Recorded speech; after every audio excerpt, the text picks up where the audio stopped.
Oi, gente bonita do canal Paz e Bem, gente bonita da TV 247. Você está no curso Retalhos da Nossa História. Eu sou o mediador, mas o professor mesmo não sou eu, não. É Pedro Lima Vasconcelos, nosso querido professor Pedro, que tem nos conduziu inicialmente pelo caminho de Belo Monte, de Antônio Conselheiro, mais conhecido como Canudos, né, pela trajetória da comunidade de Antônio Conselheiro no Belo Monte, Canudos, e agora estamos nessa jornada que está atravessando 2019 e vai chegar a 2020, que são os retalhos da nossa história. Chegamos hoje a um dia muito esperado, muito demandado, muita gente pediu mesmo para que a gente falasse sobre as missões jesuíticas do sul do Brasil e Sepete Araju, um dos grandes nomes da história do Brasil, desses nomes que ficam à margem da história oficial. Pedro, alegria grande, estamos juntos mais uma vez. Como vai, Mauro? Tudo bem? Saudações a você, à comunidade. Realmente, é um prazer muito grande e renovado desse encontro de toda semana e, em particular, sobre esse tema que, para mim, desde muito tempo, é empolgante, mas quanto mais a gente mergulha, a gente vai descobrindo outras facetas, outros traços, outros aspectos, outros elementos que não constam do retrato, né? E então o entusiasmo para com a questão, né, só faz aumentar. Nesse encontro de hoje, aí vamos trocar um pouco de ideias a respeito dessas missões tão significativas, tão emblemáticas e tão contraditórias, enfim, reveladoras de muitos dos dilemas do nosso passado e, por que não dizer, também do nosso presente. Maravilha, estou realmente muito animado para esse nosso encontro de hoje. Olha, uma observação: não tem transmissão ao vivo. De novo, semana passada não houve transmissão ao vivo, o Pedro teve um compromisso, já vamos falar dele agora. Nesta segunda-feira, o Pedro também estará num compromisso no horário da transmissão ao vivo, então nós estamos pré-gravando no fim de semana, hoje é sábado, estamos pré-gravando, estamos gravando, e ele vai ao ar na segunda-feira, está indo ao ar, estreando segunda-feira às 5 da tarde, no canal Paz e Bem, e na terça-feira, vamos definir o horário ainda, na TV 247.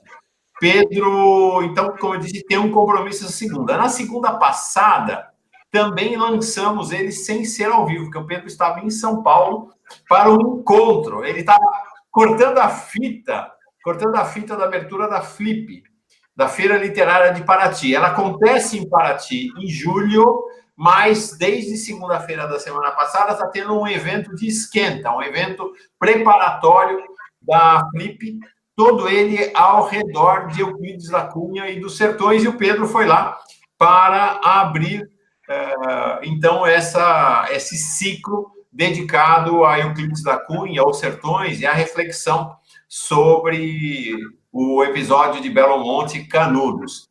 Pedro foi falar a partir de duas das suas obras, que são hoje referências para quem quer saber, quem estuda o Belo Monte e Canudos, e também, claro, em função da repercussão do curso aqui. Então, ele foi falar desse box, né? São 2 livros, Antônio Conselheiro por ele mesmo, é um livro de escritos do Antônio Conselheiro, com os comentários que o Pedro faz nesse volume menor. Fantástico esse livro, inclusive no Paz e Bem da última semana eu li um trecho muito bonito do Antônio Conselheiro, num dos nossos encontros, e foi falar também da obra que foi a base do curso, aqui, ó, o Belo Monte de Antônio Conselheiro, uma invenção biblada. Foi também um dos temas aí da fala dele. Como é que foi, Pedro? Foi legal? Puxa, posso nem dizer. Tudo que eu disser é pouco. Foi muito bom, foi um prazer muito grande participar daquele momento. Formou-se uma mesa com a minha participação e a participação de um antropólogo que é professor da Universidade Federal de Pernambuco, Edwin Reisink. E o tema era sobre as religiosidades sertanejas. tais como elas se manifestam na pluralidade, na diversidade de manifestações que o próprio Belo Monte encarnou. Então, enquanto eu trabalhei a perspectiva do conselheiro, confrontando com a visão euclidiana, a respeito do mesmo assunto, quer dizer, Euclides, que descreve a religiosidade do sertanejo conselheiro como sendo a de um misticismo feroz, extravagante, algo bronco, algo fora do nosso tempo, etc. Eu procurei mostrar como, da leitura dos textos que o conselheiro deixou escritos, emerge algo absolutamente articulado, absolutamente significativo, absolutamente dentro do seu tempo, e algo que significou uma diferença fundamental a ponto de se tornar, numa cidade, uma alternativa para a vida de milhares de sertanejos e sertanejas.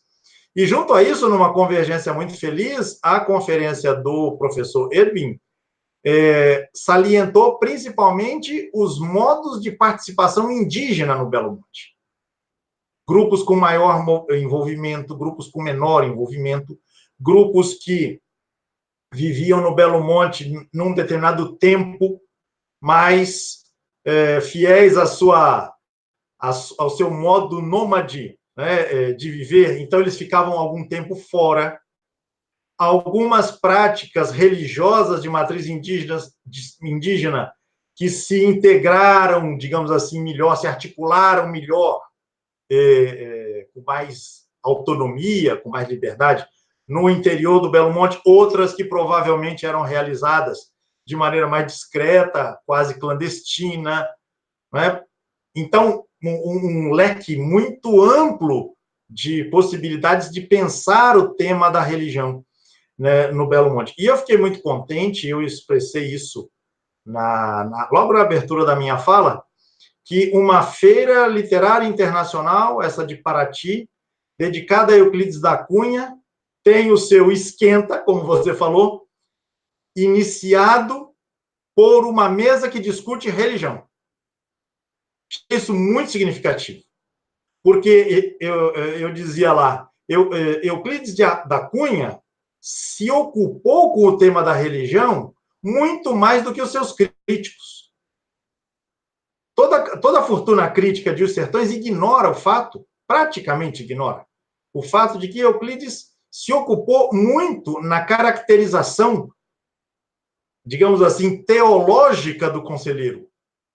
Uma caracterização em que os traços constitutivos do que seria a sua religiosidade viessem à tona. A construção da personagem do conselheiro é feita por Euclides acentuando aquilo que seria o ridículo religioso, ou o atávico religioso, o heresiarca, aquilo que está fora do ideal religioso, mas, enfim, girando em torno deste tema, que costuma ser negligenciado nas análises que se fazem, seja dos processos históricos, seja da obra, Os Sertões em particular. Eu achei muito significativo também isso, que a organização do evento tenha dado este lugar, inclusive lugar de abertura, para a discussão de uma faceta da obra de Euclides e do próprio Belo Monte, que, em geral, costuma ser colocado em segundo plano, mas que aqui, na nossa série, seja do curso do Belo Monte, seja na sua continuação, que é essa sequência, o retalho de nossa história, a gente procura trazer à tona para que componha com os demais elementos uma visão de conjunto mais ampla, mais significativa, mais densa, do que são os processos históricos, os processos culturais, etc. Então, foi muito bom ter estado lá. Estava no espírito daquilo que a gente tem feito aqui. Aliás, encontrei lá, entre as pessoas que participaram, referências, seja ao curso do Belo Monte, seja ao curso dos retalhos, pessoas. Então, você que fez a citação elogiosa do Lula, apareceu também noutra fala, a referência que ele fez ao curso e o pedido que ele fez para esse curso que nós estamos realizando agora. Enfim, foi muito bom. Fico feliz de saber da repercussão ampla, né? De fato, o curso de Canudos e agora Retalhos estão fazendo, estão fazendo um momento no Brasil e na reflexão sobre a história do povo brasileiro. Três coisinhas. Primeiro, de repente me veio uma ideia agora, enquanto você falava, Pedro, a gente podia mais adiante marcar uma conversa sua. Eu posso mediar, mas eu vou ficar aqui só quietinho, assim, pequenininho, olhando prazerosamente, uma conversa sua com esse professor de Pernambuco, o Eduardo Riesling, porque a gente passou de raspão, né? Você falou sobre essa questão da presença indígena em Belo Monte, mas não deu tempo, né, da gente mergulhar, de ser um dos focos nas aulas. De repente, podíamos fazer uma conversa, você e ele, sobre esse assunto, tanto da presença indígena quanto da presença dos negros também, né? Seria muito bom. Me disponho a fazer o contato com ele, verificar a disponibilidade dele para a gente pensar aí, concretizar. Vai ser muito bom. A conversa lá... Vamos fazer um retalhos que sejam parênteses para retomar Canudos. A gente já fez isso uma vez. Sim. Talvez quando a gente chegar nos movimentos lá do século XIX, a gente encaixa aí um programa sobre o Belo Monte, acentuando essa presença de religiosidades, né, bem no plural, né, que tiveram lugar lá junto a Antônio Conselheiro. Legal. Bom, já está marcado. Vamos fazer contato com o professor Eduardo Riesling, né? Vou fazer contato com ele. Eu tenho contato dele. Eu trato de encaminhar isso e a gente vai combinando as coisas práticas. Fechou. Bom, mais duas coisas e aí vamos para a aula. É o seguinte, a gente tá muito espantado, estamos muito espantados, tanto Pedro quanto eu, com a repercussão que o curso de Canudos e agora o Retalhos da Nossa História estão tendo. Realmente é uma repercussão muito grande, então quero dizer para vocês, não vou adiantar nada hoje, mas tem muita coisa sendo costurada e articulada a partir do curso de Canudos e a partir deste curso dos Retalhos da Nossa História. A gente está fazendo uma série de conversas, uma série de articulações. Em breve, vou trazer notícias sobre o transbordamento dos dois cursos, para além das transmissões aqui no canal Paz e Bem e depois das retransmissões na TV 247, para uma série de outras iniciativas. A gente está bem feliz e estamos trabalhando e costurando, tá bom? Se você não está inscrita ainda no canal Paz e Bem, faz isso agora, faz isso hoje. Agora não, espera acabar a aula. Depois da aula, inscreva-se no canal Paz e Bem. Se você tiver condições, torne-se uma assinante solidária, para que aos poucos o canal vá se dotando de alguma estrutura para ir crescendo, né? Para continuar no seu processo de crescimento. Pronto, chega, acabou. Missões jesuíticas e o nosso herói, Sepete Araju. Pedro, com você. Bem, Mauro, eu já dizia para você antes de nós entrarmos aqui ao vivo, o tema é tão empolgante, ele é tão complexo, que ele desafia, inclusive, quanto à definição de por onde a gente começa. Então, para a gente ter uma referência que certamente muita gente que nos acompanha reconhece, então vamos tomar aquele filme, A Missão, como porta de entrada. Na verdade, o filme se refere a um momento muito específico da história que já está no seu final. O filme se refere aos desdobramentos da assinatura do Tratado de Madrid, que aconteceu em 1750 e que redefiniu as fronteiras da colônia portuguesa, Brasil, em relação às colônias da América do Sul, controladas pela Espanha. Grosso modo, a gente costuma dizer, a gente vê isso nos livros de história, o Tratado de Madrid, ele representa uma reconfiguração do mapa que vai dar ao Brasil praticamente os contornos que a gente tem hoje, avançando para além do Tratado de Tordesilhas. Só para lembrar, o Tratado de Tordesilhas foi assinado em 1494, entre os reis da Espanha e de Portugal, com a mediação do Papa, que era, na época, um espanhol, o Papa da família Borgia, famoso, né, Alexandre VI, e ele definia uma linha imaginária, né, que dividia o território sul-americano, e a leste desta linha, os territórios pertenceriam a Portugal, a oeste, os territórios pertenceriam à Espanha. A assinatura desse tratado envolveu vários problemas, a linha teve que ser redefinida, mas, enfim, o que importa é que, para os efeitos da história subsequente, a América Lusa, ela ia do litoral do Atlântico até essa linha imaginária que, mais ou menos, então, você tem que imaginar no mapa, ela ia do que hoje é a cidade de Belém, no Pará, até a cidade de Cananéia, ao sul aí um pouco de Bertioga. Ou alguns vão dizer, não, era um pouquinho mais para dentro a linha e, portanto, ela chegaria até mais ou menos o que hoje é a cidade de Laguna, em Santa Catarina. Seja como for, se o Brasil tivesse ficado restrito a essa linha, até ao território que vai até essa linha, nós não teríamos, como parte do Brasil, todo o Rio Grande do Sul.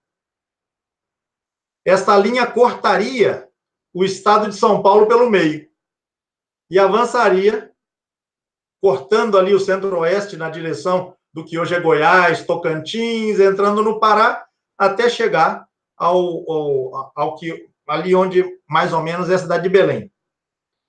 Então, o nosso território teria ficado restrito a essa faixa, né? Praticamente nada do que hoje é a região norte, praticamente nada do que é hoje a região centro-oeste e praticamente nada do que é hoje a região sul. A linha cortava em Cananéia, então os espanhóis, e se cortasse em Laguna, a gente teria uma estreitíssima faixa litorânea, né, pertencente a Portugal. Bem, o Brasil avançou para dentro, né, da América do Sul, por uma série de ações, entre elas as ações dos já citados aqui bandeirantes, e a gente vai ter que tratar dos bandeirantes já. Avançaram para o que hoje é a região sul, para o que hoje é a região centro-oeste e para o que hoje é a região norte.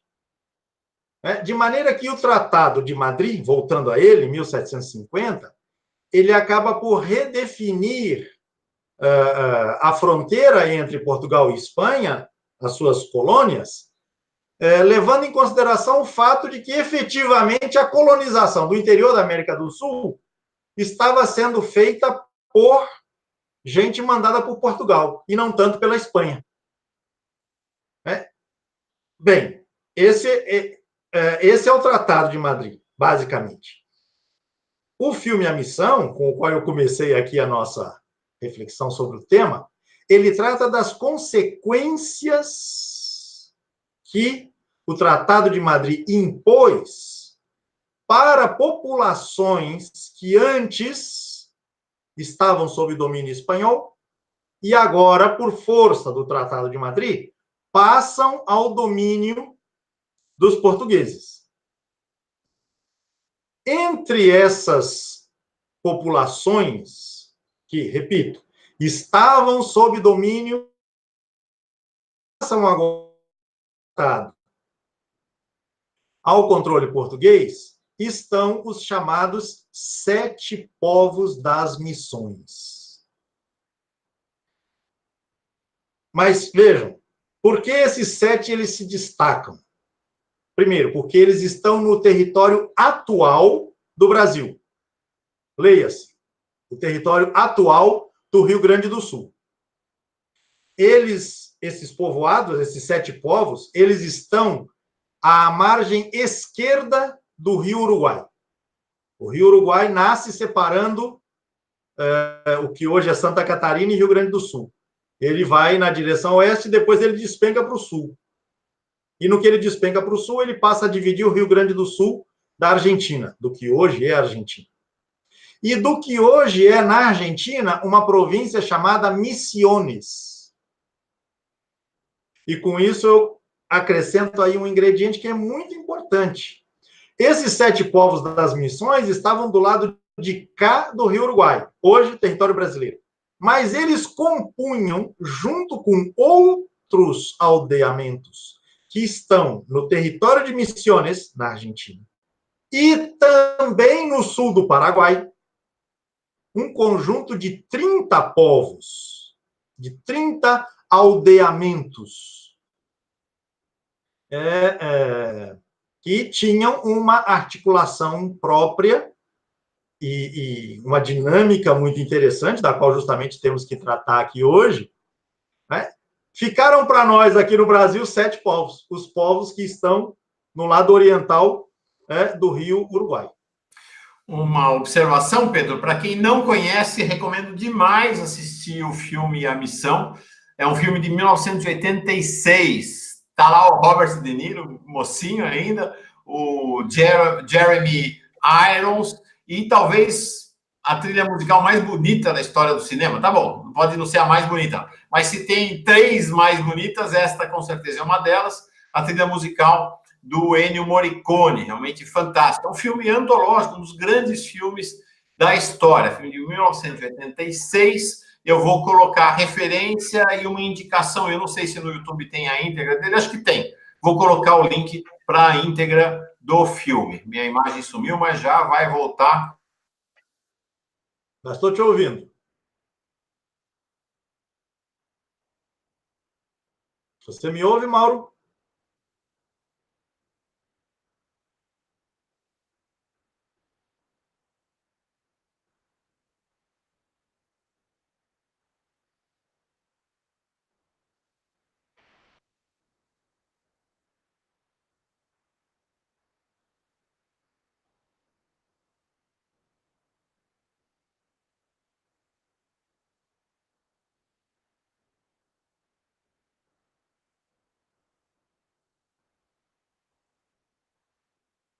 Mauro?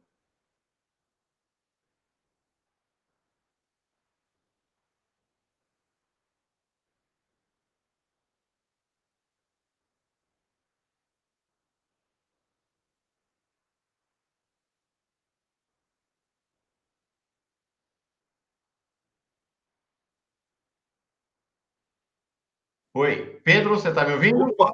Sim. Ok. Agora sim. A minha câmera aqui deu um problema, saiu do ar, estou agora transmitindo da câmera direto. Desculpa, gente.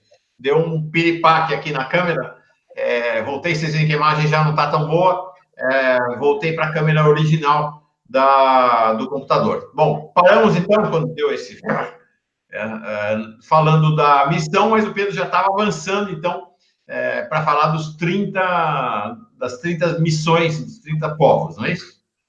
Eu ainda queria completar com um detalhe relativo ao filme. Ele ganhou, se não me engano, o Oscar de fotografia. A fotografia desse filme é maravilhosa, né? Então, junto com a trilha sonora do Morricone e o Jeremy Irons, o De Niro, enfim, esse é um filme imperdível.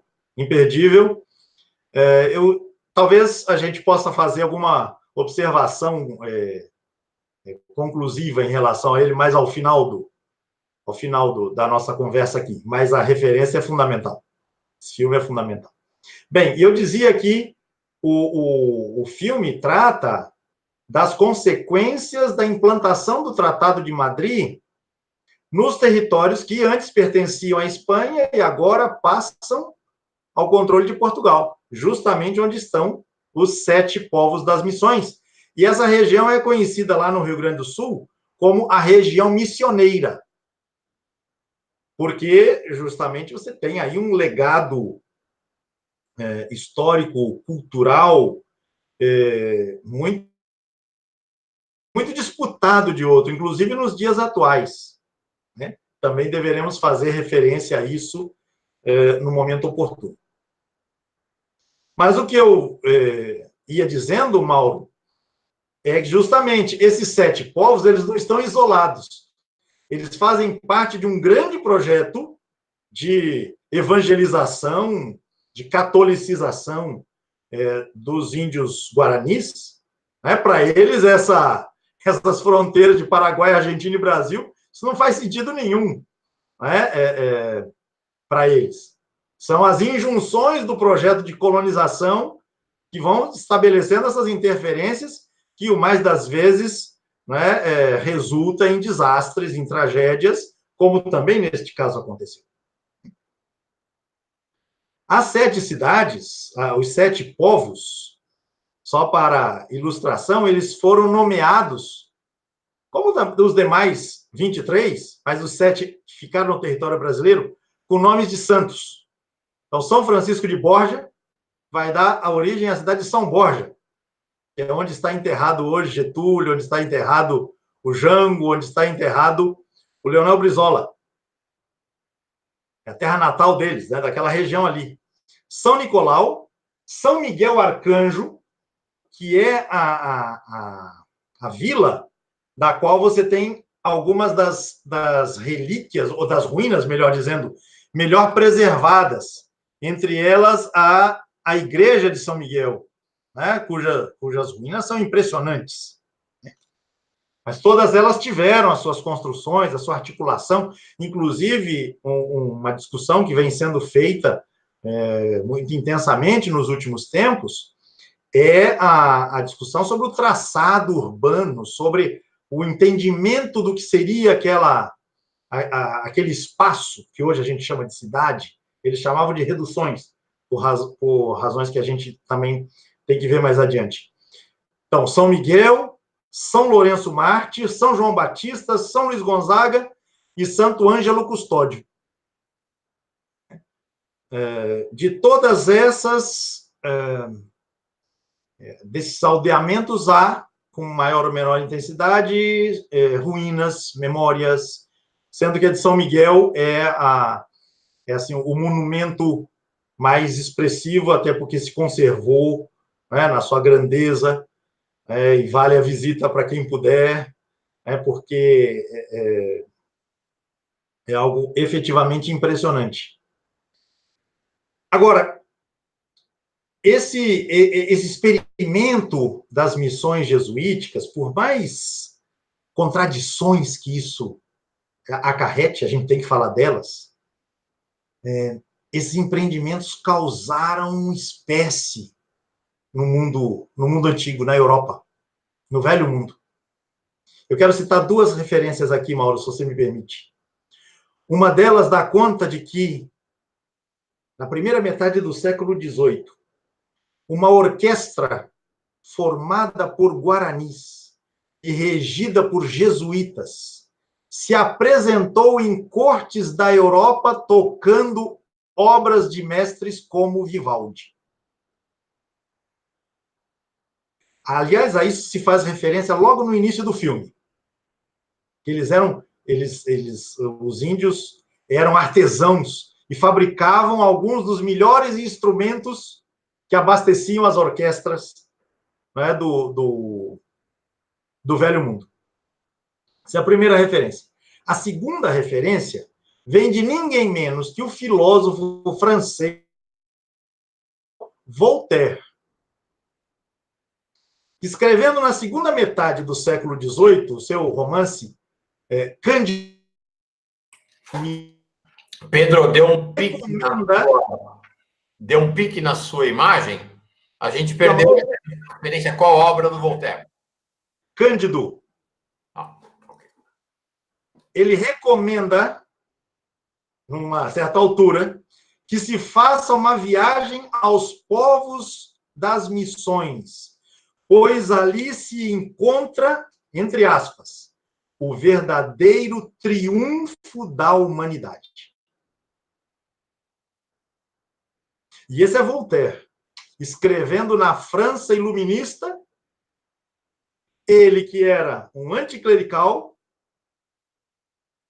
descobre, nas florestas da América do Sul, a expressão de uma organização social, de uma organização coletiva que representa simplesmente o verdadeiro triunfo da humanidade.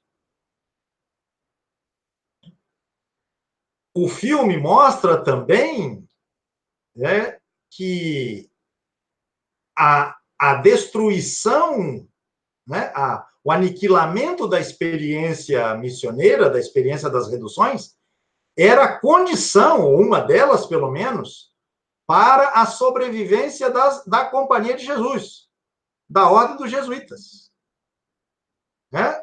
Na Europa, se estava alarmado com a quantidade de notícias que chegavam, dando conta de que ali se inventava algo muito distinto do que era o perfil costumeiro do projeto de colonização / cristianização, catolicização, do qual a gente tem tratado em inúmeros dos nossos programas. Então, efetivamente, o que aconteceu ali entre o que hoje é o Paraguai, o que hoje é essa província de Misiones, na Argentina, e o que foram os aldeamentos indígenas que existiram também no Paraná, no que hoje é o Paraná, mas principalmente na região missioneira do atual Rio Grande do Sul, é alguma coisa empolgante, e que certamente pensar sobre não só impressiona, mas traz certamente luzes para a gente pensar dilemas da nossa história como um todo e do presente em particular. Bem, isso para tomar o filme A Missão como o ponto de partida. Mas eu dizia, isso se refere, no fim das contas, ao que foi o desfecho. O filme se refere ao desfecho trágico dessa experiência. Seja porque haverá grupos indígenas que não vão aceitar a implantação do Tratado de Madrid, e é exatamente esse o tema do filme. Seja porque os jesuítas serão expulsos do Brasil pelo Marquês de Pombal, depois serão expulsos da Espanha, e depois a própria Companhia de Jesus será extinta, para ser restaurada só já no início do século XVIII, seja porque essa articulação entre as reduções se desfez, com a implantação do Tratado de Madrid, que vai dividir esse projeto justamente ao meio. A articulação que havia entre os aldeamentos, entre as reduções, isso se vê quebrado pela implantação do tal tratado. Mas qual é o começo disso? Qual é o começo? A gente poderia dizer, assim, bem esquematicamente, que o projeto que vai redundar nas missões dos 30 povos teria aí 3 inícios. Um no que hoje é São Paulo, outro no que hoje é Santa Catarina e outro no que é a cidade de Assunção, no Paraguai, capital do Paraguai. Por quê? Porque, a despeito do Tratado de Tordesilhas fazer aquela linha, propor aquela linha vertical como fronteira entre as colônias, entre a colônia portuguesa e as colônias espanholas, você tem um problema aí perto de você, Mauro, que é o Rio Tietê. O Rio Tietê não obedeceu ao traçado do Tratado de Tordesilhas. Por quê? Essa é brincadeira para dizer o quê? O Rio Tietê, ele nasce perto do Atlântico e ele vai na direção do interior do Brasil para desembocar no Rio Paraná. Em outras palavras, ele nasce na colônia portuguesa, mas ele desemboca no Paraná já no que era a colônia espanhola. Porque o oeste do estado de São Paulo já pertencia, já era parte da colônia espanhola. Pois muito bem, os bandeirantes, já tantas vezes citados, eles tomaram o Rio Tietê como uma rota de ingresso para o interior. E, junto com os bandeirantes, foram os jesuítas. Não é à toa que São Paulo se chama São Paulo. São Paulo se chama São Paulo porque era vista por Nóbrega, por Anchieta, como a ponta de lança de um grande projeto missionário a se desenvolver para o interior do Brasil, seguindo o leito do rio Tietê. Pois muito bem, esses jesuítas, eles farão esse trajeto e vão estabelecendo, né, na medida que tomam contato com a população indígena, majoritariamente guarani, vão estabelecendo vilas, né, aldeamentos, chamados reduções. Por que reduções? Ou redução no singular? E esse é um traço que a gente precisa mencionar. O projeto dos jesuítas era reduzir os indígenas à civilização. A ideia era de que índios são selvagens, são livres demais, não, como é aquela história lá, não tem fé, não tem lei, não tem rei. Então, é preciso reduzi-los. A redução aqui tem o sentido de enquadramento. De enquadramento. As reduções, elas acabavam assumindo este contorno, né?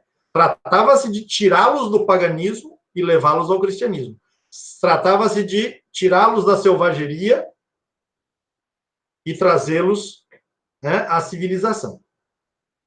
Agora, a história, ela é cheia de ironias, ela é cheia de situações contraditórias. Pois muito bem, várias dessas reduções que os jesuítas acabaram estabelecendo, por exemplo, na região do que hoje é o oeste do Paraná, próximo ali de Cascavel, de Foz do Iguaçu, aquela região, próxima do próprio Rio Paraná, ali se formaram várias reduções que se tornaram verdadeiros baluartes contra a escravização a que os bandeirantes queriam submeter os indígenas. Então, você vai ter um combate, né, intenso entre jesuítas naquela região do Paraná e bandeirantes. Praticamente todas aquelas reduções foram destruídas pelos bandeirantes ainda no século XVII. Os grupos que conseguiram escapar, que fizeram? Fugiram para o sul. Eles viam que os bandeirantes vinham do norte, né? Vinham de São Paulo, mas depois eles desciam o Paraná, então desciam norte-sul. Então, eles fugiram para mais ao sul, adentrando a região de onde hoje estão os 7 povos das missões. Então, essa é uma frente, né, que vai desembocar lá nos 7 povos. Uma outra frente oriunda do que hoje é o litoral de Santa Catarina. Missionários franciscanos que também se envolveram na catequização dos povos selvagens e pagãos, e no que subiram a serra, né, o que a gente hoje chama de Planalto Catarinense, foram deparar-se também com essas populações indígenas, né, aquelas que vinham fugidas do Paraná, que estavam migrando mais para o sul. Eles também tiveram uma participação, né, naquilo que haveria de ser os 30 povos, né, das missões. E a outra frente, como eu já mencionei antes, já aberta desde 1610, a partir da cidade de Assunção, hoje capital do Paraguai. E provavelmente dali vêm as principais inspirações para a realização desse propósito. Então, desde 1610 até 1750 e mais alguma coisa, quando acontece a assinatura, né, do Tratado de Madrid. Bem, em relação ao... Opa, perdemos um pouquinho aí. Está tendo uns piquezinhos na internet. Você estava falando que bom e... Como é que é mesmo? Os bandeirantes que vêm do norte, né? E isso faz com que as reduções vão adquirindo esse caráter de defesa frente à escravidão, né? E defesa também frente a outros caçadores de índios para fazê-los escravos, né? Vejo, por exemplo, o caso do personagem lá do filme A Missão, né? Representado pelo Robert De Niro. Né? Então, havia caçadores de índios também do lado espanhol. Então, você tem bandeirantes de um lado, caçadores de índios de outro, e as reduções, os 30 povos, né, eles vão se tornando, com o passar do tempo, né, esses baluartes de defesa da liberdade indígena. É importante que a gente não absolutize e não idealize as coisas. Trata-se de uma liberdade nos moldes da redução. Trata-se da liberdade nos moldes da catequização católica. Quer dizer, o preço da vida, na verdade, né? Porque não era já tanto liberdade, mas é o preço de se manterem vivos e não escravizados pelos portugueses e espanhóis, era a aculturação, né? Era abrirem mão da sua cultura, das suas tradições, da sua espiritualidade. Exatamente. Isso na perspectiva do jesuíta. Claro que, na hora que você estabelece o contato entre os dois grupos, vai acontecer algum processo de mestiçagem, vamos chamar assim. Né? O catolicismo praticado nas reduções é um catolicismo que será visto com maus olhos pelas instâncias centrais da Igreja Católica. Sincretismo, né? Exatamente. Então, quando você vê o índio fazendo violino, é porque ele está entrando na civilização. Quando você vê o índio construindo uma igreja monumental como essa de São Miguel e fazendo devoção aos santos, é porque ele está entrando na religião, ele está adotando a religião verdadeira. Mas quando nesse processo de tradução, os antropólogos estão falando muito de processo de tradução, quando os jesuítas têm que traduzir o catolicismo neste mundo guarani, é óbvio que referências do mundo guarani entram também. Né? Referências da cosmovisão guarani entram também. E há que se reconhecer que muitos desses missionários jesuítas manifestaram uma sensibilidade, uma abertura a que lhes era possível. Não idealizemos. A abertura a esse mundo de referências culturais e religiosas guarani. O resultado disso não foi agradável às instâncias superiores, tanto da igreja quanto dos estados, espanhol e português. No fim das contas, os jesuítas serão acusados de constituírem nesta região quase que um estado dentro do estado.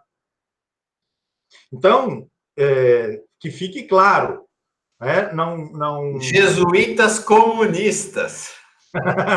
Mas um dos livros mais importantes, mais significativos sobre a experiência das missões, eu coloquei na referência a edição que a qual a gente tem acesso, as pessoas interessadas poderão procurar. É um livro chamado A República Guarani. Me foge agora o autor. Mas a primeira edição dele é do mesmo livro, sem pôr nem tirar, mas o título da primeira edição era A República Cristã Comunista dos Guarani. E a gente vai ter que tratar desse aspecto, até porque o filme também faz uma referência a esse traço que é muito significativo. Então, vejamos, é importante pensar que a experiência das missões tem esse componente. Pedro, só um parênteses, eu estava olhando aqui, o livro é do Clóvis Lugon. Isso, exatamente. É um livro que foi muito famoso. A primeira edição dele aqui no Brasil tinha esse título mais amplo, A República Cristã Comunista dos Guarani. Foi um livro, se não estou enganado, nos anos 80, circulou muito na juventude de esquerda aqui no Brasil. Foi, exatamente. E agora a Expressão Popular publicou uma nova edição com esse título reduzido. Então, espero que tenha ficado claro isso, porque eu não quero fazer idealizações aqui. Ah, sim, foi possível a convivência entre práticas religiosas distintas. Não, as reduções jesuíticas tinham o propósito de catequizar os índios e de trazê-los à civilização. Mas isso foi feito num cenário em que estas reduções, elas se consolidaram como espaços de relativa autonomia, de relativa liberdade frente às forças políticas dominantes e aos interesses de grupos econômicos poderosos que financiavam os bandeirantes, que financiavam os caçadores de índios, etc, etc. Então, é preciso que a coisa fique devidamente contextualizada, né, para que a gente não absolutize as coisas. De toda forma, o incômodo produzido por essa novidade, com esses limites, foi capaz de gerar reações, de um lado, como a de Voltaire, o verdadeiro triunfo da humanidade, e, de outro lado, dos poderes português, espanhol e do próprio Vaticano. Pensar, então, que essa região lá no sul do Brasil, em algum momento, ela estava no centro da geopolítica do mundo ocidental. Algo mutatis mutantes, e muito mutatis mutantes, como a Venezuela hoje. Pois é, pois é. E um grupo indígena, um grupo indígena. E esses padres jesuítas que desenvolveram particularmente ali uma sensibilidade peculiar para com esses aldeados, aldeadas, nessas reduções que foram estabelecidas. Então, é um momento realmente impactante de toda a história. Bem, aproveitando, já nós estamos falando muito do filme e falamos do livro, né, com o título República Guarani, há também um documentário chamado República Guarani, de Silvio. Fica aí a... Perdemos o nome, deu uma parada na internet. De quem é o documentário? Silvio Bach. B-A-C-K. Silvio Bach. Silvio Bach, isso. A República Guarani. É um documentário. Também, quem tiver interesse, pode aí ir atrás. Bem, nessas reduções, a gente falou de coisas importantes que têm a ver com o seu externo, né?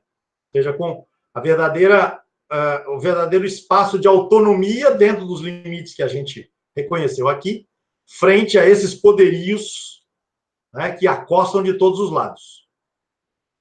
Há que se dizer, né, como consequência óbvia do que nós estamos tratando aqui, que esses aldeados, aldeadas, serão submetidos aos processos de civilização trazidos pelos jesuítas. Então, eles vão aprender a escrever, eles vão aprender as línguas latinas, principalmente o espanhol, mas também, em algum momento, o português. Vão aprender latim, né? Vão entrar no universo de referências católico, da devoção aos santos, né? Veja que os 7 povos todos têm nome de santo, né? Como os seus patrônimos, né? Vão aprender música erudita, etc, etc. Ora, uma coisa muito importante a ser levada em conta, que valoriza imensamente, né, esse empreendimento, é o fato de que, tendo esse território assumido uma autonomia frente aos poderes externos, eles vão precisar viabilizar a sua sobrevivência com os recursos internos. E esse é um ponto fundamental. E é aqui que a contribuição dos autóctones vai fazer toda a diferença. Porque um autor que eu cito na bibliografia também, o João Manuel Monteiro, ele sempre diz: foram os bandeirantes que desbravaram o território, que hoje plantaram. Antes foram destruindo as aldeias indígenas que já existiam e se organizavam de maneira a garantir sua própria subsistência. Só que essa lógica do trabalho visando a subsistência, ela vai ganhar corpo no território das missões. A organização da vida cotidiana, ela não é regrada apenas pelos jesuítas, mas ela é regrada pela lógica, pelas técnicas, pelas práticas que esses grupos autóctonos que vivem ali há milhares de anos já vinham desenvolvendo em vistas a garantir as possibilidades do seu dia a dia. Ora, isso pode aplicar-se de maneira intensa no território das missões. Essas vilas, elas mantinham intercâmbio umas com as outras, porque é importante também levar isso em conta, né? Se os 7 povos que estão no território brasileiro hoje, eles estão do lado esquerdo do Rio Uruguai, do lado direito do Rio Uruguai, você tem outras tantas dessas reduções, e aí você encontra o Rio Paraná. Quando você atravessa o Rio Paraná, você tem outras tantas missões já no território paraguaio. Ora, isso era um canal que se estabelecia atravessando os rios. Havia uma comunicação desde o lado oeste do Uruguai, passando pelo território entre o Uruguai e o Paraná, e chegando no que hoje é o Paraguai, que está na margem direita do Paraná. Então, isso se estabeleceu, esse território, estabeleceu uma faixa em que essas aldeias podiam desenvolver-se na relação umas com as outras. O Tratado de Madrid, repito, vai romper esse elo e vai condenar os povos do lado de cá do Uruguai ao isolamento. Né? Ao isolamento no tocante às relações que naturalmente já estavam estabelecidas, né, com os povos do outro lado do rio e, inclusive, do outro lado do Rio Paraná.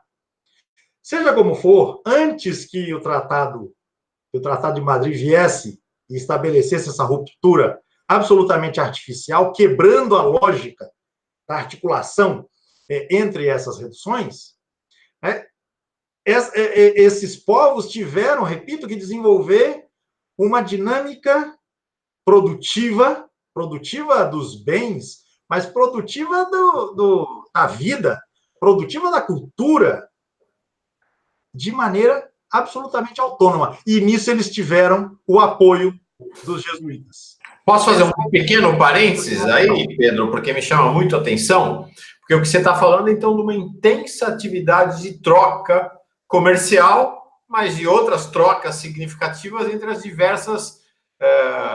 diversos povos, missões, reduções, aldeias, qualquer nome que a gente dê, desses agrupamentos todos.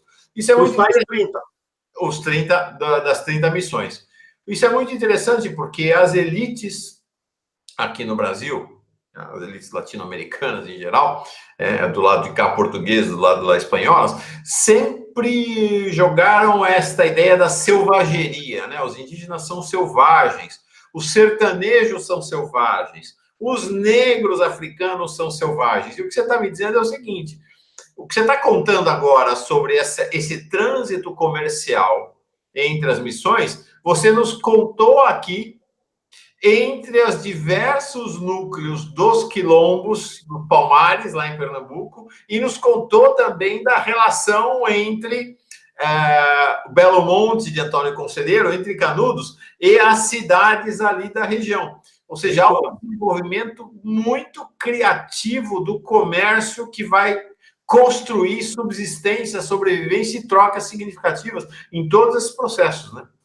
Exatamente. E é essa autonomia que precisa ser desqualificada, como você muito bem colocou. Mas por que precisa ser desqualificada? Porque ela assusta. Ela assusta, ela incomoda, ela põe medo, ela impõe receio aos donos do poder. Que história é essa? Os BRICS, né? Se a gente trouxer para hoje, os BRICS, né? A hora que o Brasil, sob a liderança do Lula e depois da Dilma, começa a se relacionar com China, com Rússia, com Índia, com África do Sul, os americanos falam, pelo amor de Deus, vem um mundo novo aí, eu vou perder o controle. Né? Tem que sufocar. Precisa sufocar. Né? Mas é isso mesmo, é isso mesmo. Você atravessa o Uruguai, o Rio Uruguai, né? Estou falando sempre dos rios aqui. Isso não é problema. Você avança mais um pouco, atravessa o Rio Paraná, o Grande Paraná, não é problema. Né? Por quê? Porque existem as rotas. E essas rotas são de muito tempo. Né? Mas justamente na hora que essa região assume, pela ação dos jesuítas, e aí é preciso destacar isso, um contorno particular e começa a ser o espaço de autonomia para resistir às ingerências dos potentados locais, a mando dos potentados de fora, então o negócio fica perigoso. Tem que reprimir, tem que controlar. Né? Mas tudo isso para dizer o quê? Eu queria recordar você e quem nos acompanha aqui de uma cena, na verdade, duas cenas do filme A Missão, são muito emblemáticas. Uma delas é a cena em que há um julgamento, porque o personagem do Robert De Niro mata o irmão. Você se lembra disso? Né? E aí há um julgamento. E aí os caçadores de índios vão acusar os jesuítas de serem obstáculos ao projeto colonizador e não sei o quê. E numa certa altura, né, o fulano lá, né, acusa os indígenas de serem canibais, de matarem os seus próprios filhos. E o jesuíta, representado lá pelo Jeremy Irons, vai dizer, não, eles matam seus filhos porque eles são perseguidos. E eles não têm condições de carregar, a não ser um índio nas costas, um índiozinho nas costas, para fugir das perseguições que vocês impõem. Então não chame os índios de assassinos, não. Vocês são os assassinos. E eles adotam essa estratégia de sacrificar um filho que eles não vão ter condições de sustentar. Você se recorda dessa cena? E existe uma outra cena que é emblemática, e a essa eu quero aqui dar particular atenção, que é quando o representante do Vaticano vai aos Sete Povos das Missões, portanto, já no território atualmente brasileiro, tratar de convencer os índios de que eles têm que sair daquelas terras, porque os portugueses não querem não querem as reduções, não querem os jesuítas. Né? O Marquês de Pombal já está fazendo pressão, né, para extinguir os jesuítas. E aí o personagem, repito, lá do Jeremy Irons, tenta ver de convencer o visitador apostólico e o leva a conhecer uma dessas reduções. E aí ele é recebido pela criançada toda, o pessoal canta para ele visita a igreja, aí ele encontra o padre rezando, e ele pergunta, você está rezando com que propósito? E ele responde, eu estou rezando para ver se Deus ilumina a sua alma. E depois, e agora chego no ponto, este visitador, ele vai conversar com um irmão jesuíta. E esse irmão jesuíta é interrogado numa certa altura pelo visitador. Como é que vocês vivem aqui? E aí o irmão, ali na sua simplicidade, ele diz, olha, aqui o que a gente planta, a gente consome. O que a gente planta, a gente troca com a vila vizinha. e de lá a gente recebe o que eles produzem, e a gente faz justamente essa troca horizontal, né, entre os diversos grupos que formam esse aparato. Aí o visitador diz, mas isso é coisa de comunista. Lá na Europa existem umas seitas radicais que propõem isso. O comunismo fica por nossa conta aqui do contexto em que nos encontramos. Isso é coisa de comunista. Mas ele fala de uma seita radical na Europa que prega esse igualitarismo, né, horizontal.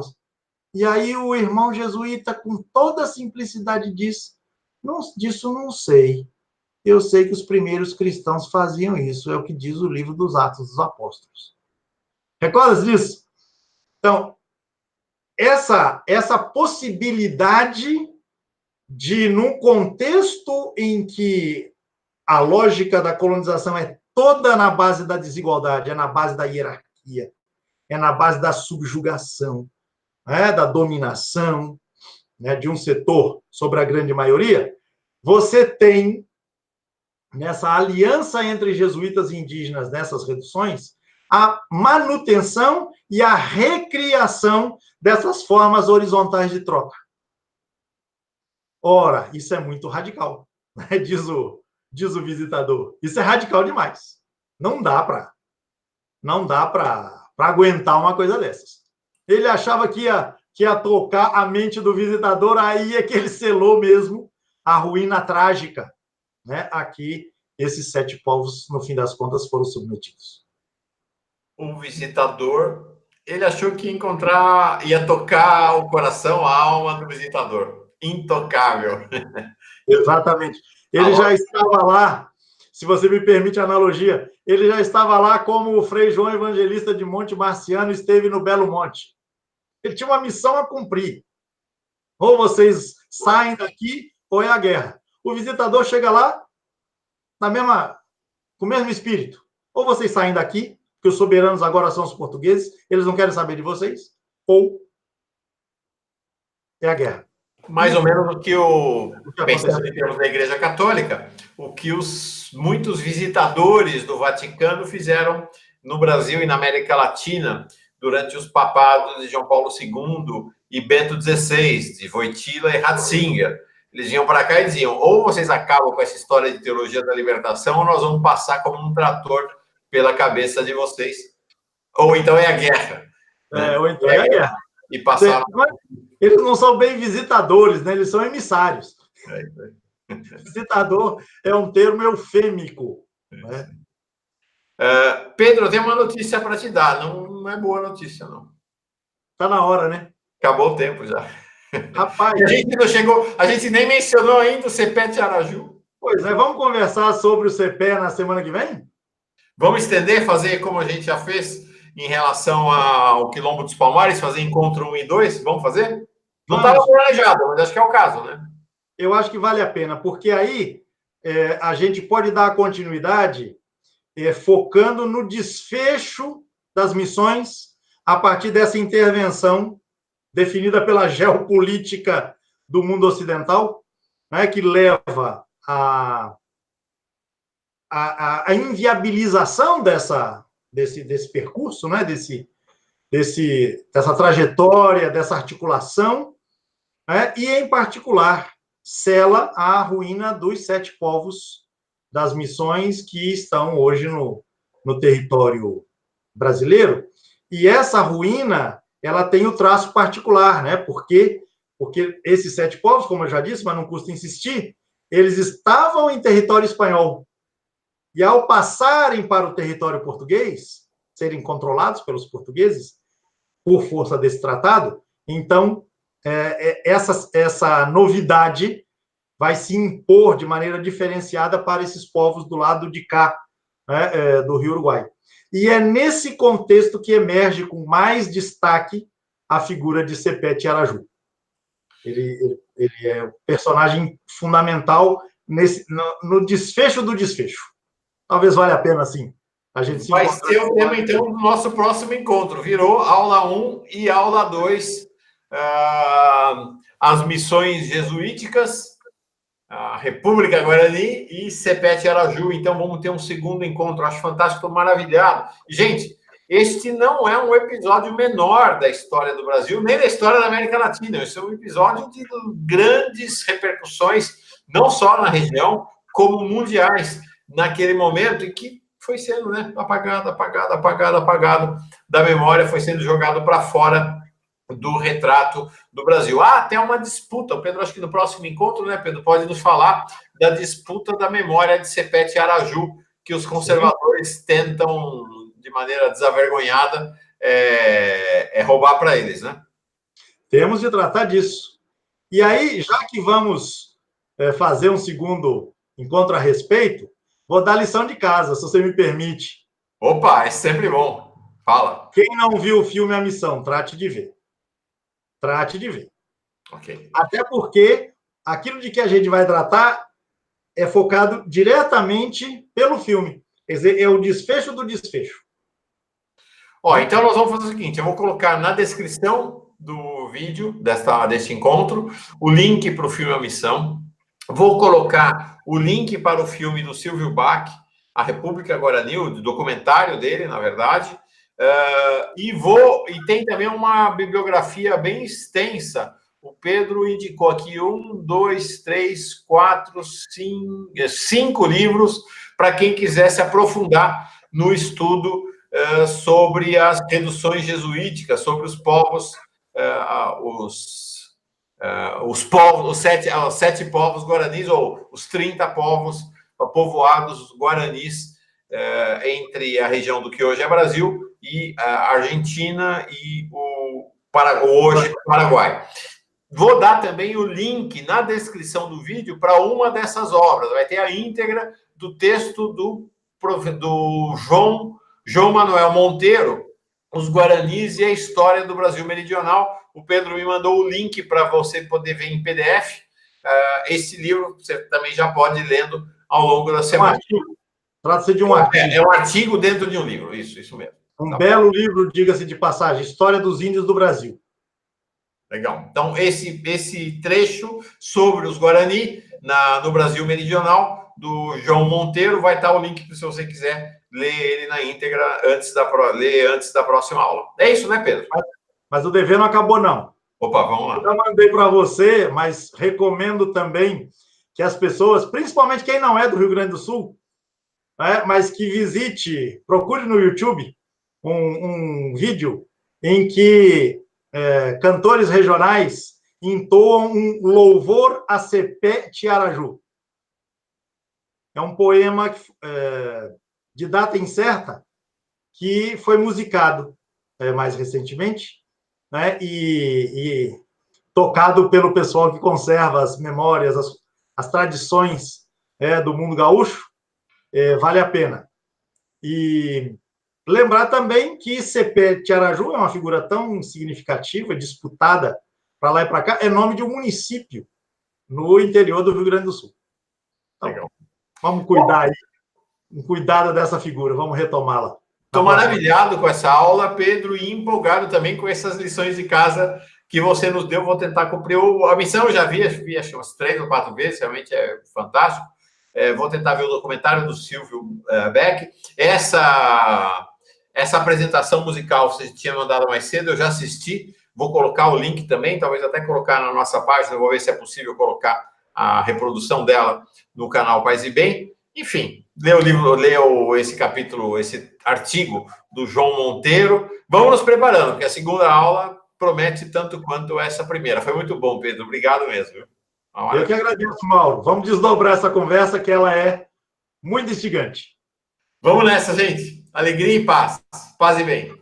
Um abraço. Paz e bem.